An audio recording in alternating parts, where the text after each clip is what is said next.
गेले 2 दिवस पूर्वी झालेल्या अतिवृष्टीने जळगाव जिल्ह्यात अनेक भागात शेतीसह घरांची पडझड होऊन कोट्यवधी रुपयांचं नुकसान झालंय। पंचनामे करण्याचं काम शासनाने केलं असलं तरी नुकसानीचा आकडा मोठा असल्याने ही मदत करणं सरकारसाठी मोठं आव्हान असणार आहे। जळगाव जिल्ह्यात एकाच दिवसात 200 मिलीमीटर पाऊस झाल्याने पूर परिस्थिती निर्माण होऊन अमळनेर, पारोळा, धरणगाव, पाचोरा, भडगाव, चाळीसगाव परिसरात शेतकऱ्यांचं मोठं नुकसान झालेलं आहे।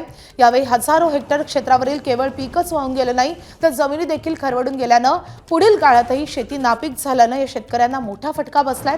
एकीकडे शेतीचं नुकसान झालंय तर दुसरीकडे हजारोहून अधिक घरांची पडझड झाली आहे। 4 व्यक्तींसह 50 गाई म्हशी, 5000 कोंबड्या आणि बकऱ्या वाहून गेल्यानं शेतकऱ्यांच्या पुढे जगायचं कसं असा प्रश्न उपस्थित झालाय। दरम्यान जिल्ह्यात झालेल्या नुकसानीबाबत सरकारने तातडीने पंचनाम्याचे आदेश दिले आहेत। काही ठिकाणी ते पूर्णही झालेत तर काही ठिकाणी 2 दिवसात पंचनामे पूर्ण करण्यात येतील आणि निकषानुसार मदत केली जाईल असं आश्वासन मंत्री गिरीश महाजन यांनी दिलं आहे।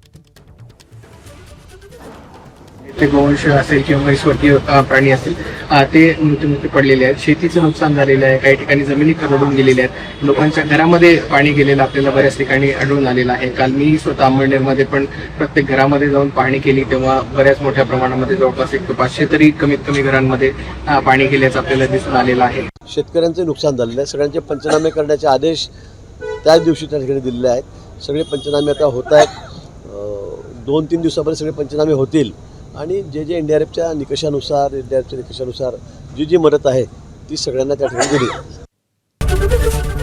एबीपी माझा, उघडा डोळे बघा नीट।